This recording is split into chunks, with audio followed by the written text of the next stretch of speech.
Leo, hello there, my beautiful friends. We're going to do your general tarot reading for early to mid March 2026. Thank you so much for joining me today. You know, I appreciate each and every single one of you. So let's get right down to business as always and start you off with an oracle card here, just so we could dip our toes in the energy and see what's happening for the lovely Leo collective.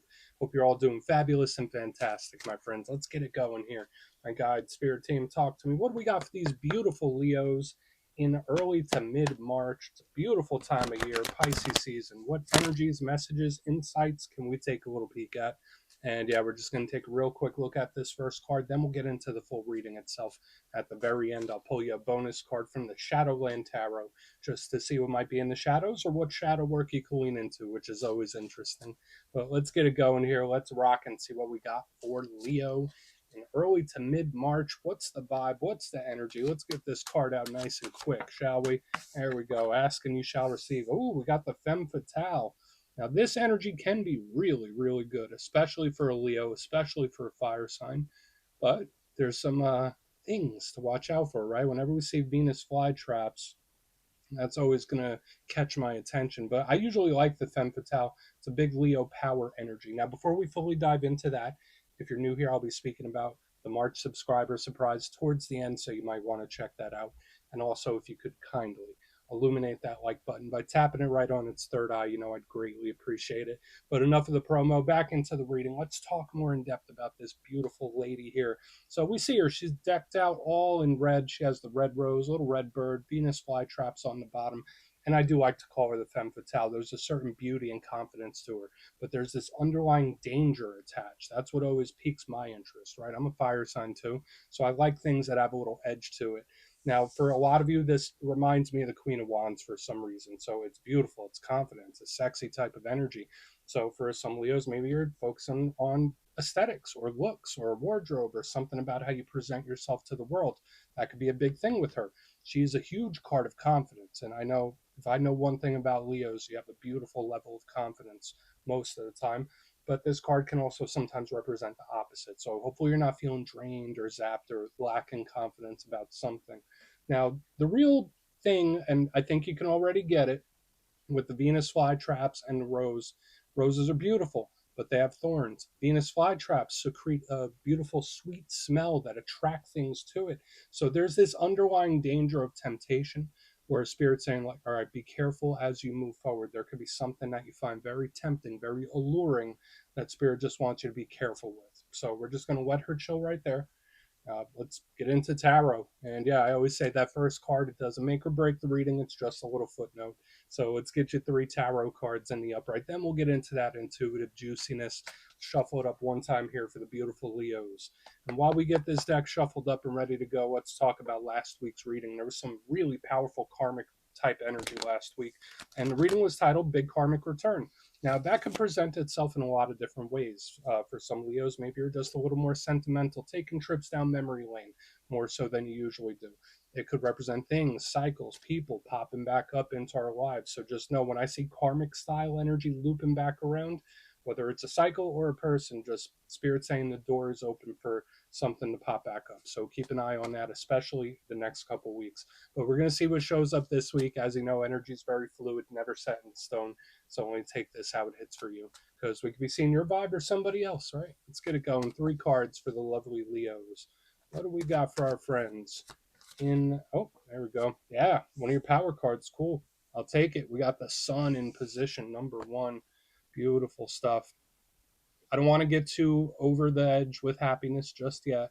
But for those of you that know anything about cards, you know the sun is a very, very good one. Let's get a couple more. Let's see what we have for early to mid-March for Leo. 9 of Pentacles, cool, solid, stable. I'm going to have to get one more here. I like the sturdiness of it, hopefully. All right, let's get one more. What do we got for Leo? Thank you. Huh. All right. Big extremes. So we have the Ten of Swords right here on the back. So there's like a really beautiful energy on the front, but a difficult one on the back. So it's like we have this mixed energy showing up, which is common, right? A lot of times in life, certain things might be going great, certain things might be taking a nosedive. So we're just going to have to see. But let's go through. I'll give you some of the classical meanings and archetypes. Then we'll get into that juicy, intuitive stuff. But at first glance, I always like to look at the elements. It informs a lot of things, areas of life that could be highlighted, how energy's flowing, how energy's moving. And you have a nice mix this week. Instead of just one element, we have fire, earth, and air. Cool. These are totally different ways of energy to present itself. Now, when it comes to fire, that's your power element, that's your comfort zone. Fire is the realm of action. So, whether it's the actions we take, the actions other people take, think of vitality, think of life force, think of energy levels. Health is a big thing when it comes to fire. It's passion, drive, motivation, desire. It's that internal engine that drives us forward. So I'm a big fan of fire. I'm a little biased when it comes to that. Now, the downside with fire energy, yeah, it's great for moving things forward, but it could be a little unpredictable. It could be a little explosive. It could take a little left on us. Moving to the middle, the energy is much more predictable because we have Earth. Now, when it comes to Earth energy, that's feelings of stability, feelings of security. Think of everyday life and routine. We think of money. So some of you might be work, money, finance focused. Think of investments, business deals, work, home, family. Like it's that big material world type of energy. Usually it's pretty good. It's everyday life. But the downside to earth energy, it feels a little clunky. So it's like we have this energy that could push things forward and is a little unpredictable. Then this one in the center could get a little stuck. It could be a little stagnant. So we want to keep an eye. The Nine of Pentacles is a good card, but the element itself could be a little heavy. On the back end, we have air. Now, air is the logical mind. It's very logical, pragmatic. It represents strategy, planning, consuming information. Air energy is great for communication, conversation, but the downside to air is sometimes it can be harsh. Sometimes it can be a little cold and detached, a little mean. So, with the way it's flowing, especially going from the sun to the Ten of Swords, it's like, okay, what's happening here? But let's go through and build this out piece by piece. Position number one, we start with one of your power cards, the sun. So for those of you not too familiar with tarot, that is a Leo card right there. So when I do a Leo reading, it has extra significance. Not only is it the most positive card, it might just give us hints and clues about how you might be feeling, things that might pop up, things you might be going through. But when I see the sun, I think of source energy. I think of light, life, and love. It's a beautiful, warm, sunny day, and I'm feeling fine. That's something I always like about this. So I think of blessings and wins and victories. It's great. Now, the sun can also represent clarity. It can represent honesty and truth. It can represent things coming to light. But what might be the downside to all these positives? Because remember, every card has two sides. The downside to the sun is that sometimes it could be a little too intense. Sometimes the energy could just be a little too pushy, a little too intense. So there might be certain things that need to get toned down. But a big thing with this card is information coming to the surface, like realizations, revelations, aha moments. So we'll take a look at this. It's very important for the Leo reading. Now, moving to the middle, we have the Nine of Pentacles, and you've already surmised probably that this energy here in the center is total opposite to what we have here on the front, and that's true. But it's also a good card. It does lean more optimistic than it does challenging. So the fact that we have a nice offset between these two. But the Nine of Pentacles, to me, you see that woman, she's out in her garden enjoying the beautiful day. She has her pet bird. She's chilling. This is a card of blessings, abundance, and stability. This is someone that's happy and content. That's what I like about it. So again, it's another card of wins and victories, which is good. It kind of tilts the scales the other way. It's great for manifesting and letting things come to you. So for some of you, that might be advice from spirit, where it's like, all right, sometimes the best action is no action. Maybe you need to hold firm with something. That's a big thing with this card. But the downside is very similar to the downside with a lot of earth energy. This could be very stubborn. This could be an energy that's like very, very set in its ways, very stubborn. It's my way or the highway. It is what it is. This energy is not very flexible. So we are going to want to look at that. Now, moving to the back end, we have the Ten of Swords. Dun, dun, dun. And before we talk about the Ten of Swords, always remember that it's all about your awareness, my friends. None of these energies are completely locked in, right? Like, just know that you're a creator being, and you could shift your focus and view these in whatever perspectives you want. I just always want to say that, especially when we have difficult cards, because the Ten of Swords is probably the most difficult. So we have like the best card, but then we have the worst one. And I'm not mincing words with you. That's just what it is. Now, there are upsides to it, just like how this one has a couple downsides. But the Ten of Swords, we generally think of pain. We think of endings. We think of loss and grief. It could be things like betrayal. But always know, like, when it comes to these difficult cards, this could be something that's already happened. It doesn't mean this is coming up for you this week, right? Um, Ten of Swords does linger, right? That's an energy that kind of sticks with you. So we do want to look and say, like, all right, is this a warning? Is this a problem? Is this a scar of some kind? It could be any of those things. The good thing about the Ten of Swords to me is there's nowhere to go but up. So it's like, all right, well, that happened. What next? It's like one of those energies. Like, all right, the Ten of Swords happened. That is what it is. What's next? And remember, it's always on a spectrum. Just because the Ten of Swords is here doesn't mean you're going to have the worst day in the world. But I want to dive deeper on all this, Leo. Let's do it. Let's jump in and clarify. Okay, let's get a good shuffle here. Let's see what's happening for our beautiful friends. And yeah, this is where I go intuitive with the message, which means I just tell you how it feels to me. So feel free to do further research or rely on your base knowledge of tarot, because as you know, every single reading is about the reader's interpretation, and I'm just giving you mine. Let's go in on the sun. And yeah, if you're a reader yourself, please feel free to play along. That's why the box is here. If you're feeling any messages you want to give to Leo, you could drop it in the comments. I don't mind at all. Okay, sun, what's it doing? Really want to get to that Ten of Swords as well. What do we got?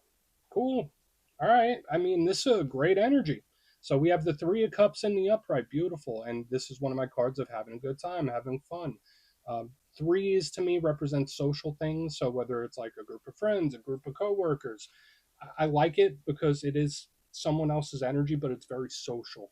That's at least where we're starting here. And I think even if you looked up the meanings or know the meanings, when you see the sun with the Three of Cups, I'm celebrating something. There is a cause for celebration. Now, for some of you, this could be advice from spirit saying, like, hey, Leo, maybe you need to shake it up, have a little fun, cut loose. Because if you've been in one of these energies for a while, maybe this is what spirit wants you to do. And again, I'm not here to give advice. I'm just showing you the energy that's out there. The Three of Cups is having a good time. So make time to enjoy yourself, pamper yourself. Self-love, self-care, highly important for the Leos in this time. Highly important all the time, but there's an extra emphasis on it. But if we were to just slap a label like the sun, most positive card, Three of Cups, celebrating, yeah, this is a win, victory, triumph, whatever label we want to put on it, it seems big to me. And I think it's great. So again, for some of you, it's spirit wanting you to enjoy yourself and have a good time or shake things up a bit. But for others, if this energy is coming in, that's claimable. That's for sure. But I see that Ten of Swords over there, and I'm like, all right, well, how good can it be? Let's move over to the Nine of Pentacles. Maybe, yeah, maybe that Ten of Swords isn't as bad as I'm thinking, right? Very possible. But let's see what's up with the Nine of Pentacles here. What do we got for Leo? So yeah, it's good. We're starting with a win. Big W right there. So why is the Nine of Pentacles here? Thank you. Then very quiet, a little too quiet. Okay, so we have the moon. Now the moon, it could link to water sign energy. Think Pisces. Some readers also give it to Cancer as well, because that's a ruling luminary, and it's the complete yin yang to the sun, right? So it's like we have the sun and the moon, and most positive, most negative. There's like this big extreme showing up in the energy, but with what I'm seeing here in the center, it feels like no man's land. The energy kind of feels like it's floating, like it's hanging. So for some of you, whether this is boredom, whether it's the day-to-day routine, whether it's having a lot of questions and needing a lot of insight or wanting a lot of answers, the big thing for me here in the center is like longing or wanting information. So for a lot of you, you might have a big thirst to answer certain questions, figure certain things out, like get to the bottom of it. That's how it feels. Like I will get to the bottom of this. But yeah, the moon is one of my cards of the unexpected, the mystery, the hidden, secretive even. So when I see it under the Nine of Pentacles, it's like, all right, yeah, everything's great, but what's changed, right? Like that's how it feels. We're going from great, happy, fun, vibrant to quiet, a little too quiet. So I don't think it's a bad thing. Could it be the calm before the storm? Possibly. But it's kind of giving me that what goes up must come down type of energy, where you know how sometimes the universe will balance the scales, where it's like, oh yeah, that was great, that was a good time. Now it needs to recover. I don't know why that's coming up here. So there is like this, I don't want to use like too big, grandiose words, but it's like a cosmic balancing, if that makes sense. We're going to go to the Ten of Swords. So whether that's somebody else's energy or yours, it's like the universe, karmic, cosmic uh, balancing act going on. Like what goes up must come down, ebb, flow, black, white. But there's these big extremes. And watch out for that feeling like you're just floating. Let's see what's up with the Ten of Swords. Why is that here? Then we'll do a quick recap before we get into the shadow. So why is the Ten of Swords here? All right. And yeah, here comes the Queen of Wands. All right. It's very important to try your best to not assume the worst. So we have the Queen of Wands, again, one of your power cards, just like this Femme Fatale we had here in the beginning. So this can most definitely be a bit of a warning here. Um, the way the energy flows, because yeah, with the fire air combination on the back end, that is a little explosive. So I think the main first important message I have here for a lot of Leos is that Spirit doesn't want you to assume the worst. Just because you're not hearing back from something, or just because there's missing information, just because you're wondering, doesn't mean everything is completely gone to crap, if that makes sense. So just watch for, or if that's not you, this could be somebody else where they might be jumping to the worst case scenario. I feel like that's a big part of the warning. But Ten of Swords with the Queen of Wands in reverse, obviously this could represent an ending of some kind, or it could be an explosive warning, right? With the fire air combination and what we were picking up earlier about the temptation and her, because it's like we have every area or stage of life happening. It's like we have the best of the best, and we got like this board kind of hanging, and then this energy here on the back end is just completely going downhill. Right. And I'm not saying that to be mean. I'm just being very honest. There's like big extremes.